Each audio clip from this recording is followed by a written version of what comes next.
If you've got passion, you need an absolute commitment. Unlike most roles in the rail industry, it gives you a huge, broad range of things to cover.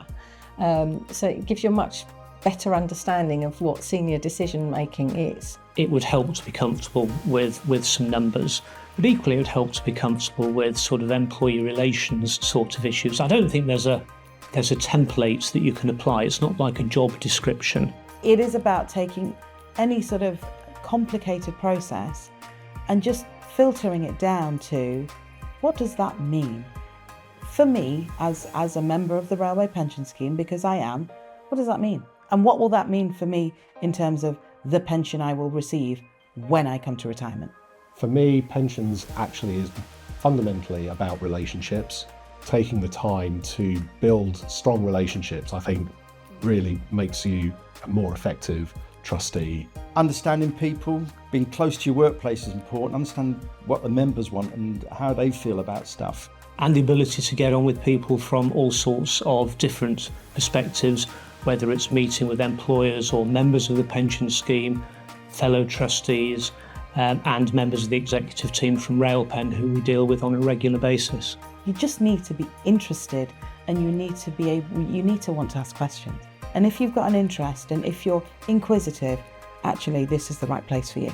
I'd just say go for it, and don't be afraid to ask that, Sylvia. I've seen it where potentially saying, oh, I'm a bit out of my depth here, but if you don't know, just ask. You don't know until you do know type thing, you know, and once you know, you're educated on that. As long as you remain curious, you'll be on a journey that will take you to feeling really confident about being in the role.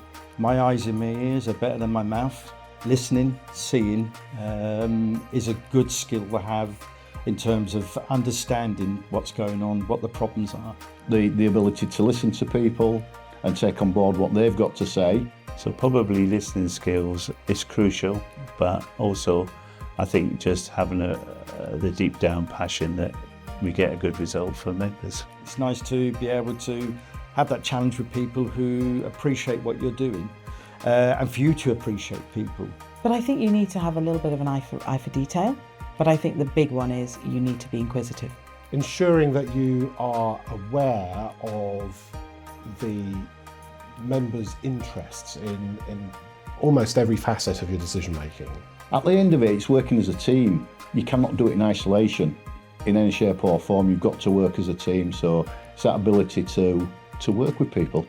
I always look at the impact on the actual member, not on the company or balance sheets and all that. How is this going to affect an individual member? It's about realising that whatever you do affects some individual who is part of the Railway Pension Scheme. Because people are saving for a long time, they pay the scheme the money, and they want someone to look after that money and make sure that it can pay out what they're expecting at the end of it. But ultimately, you know, we need trustees, and my responsibility is to make sure that while I'm in the tenure of trustees, that all of that is done so that we can deliver the pensions at the end of it.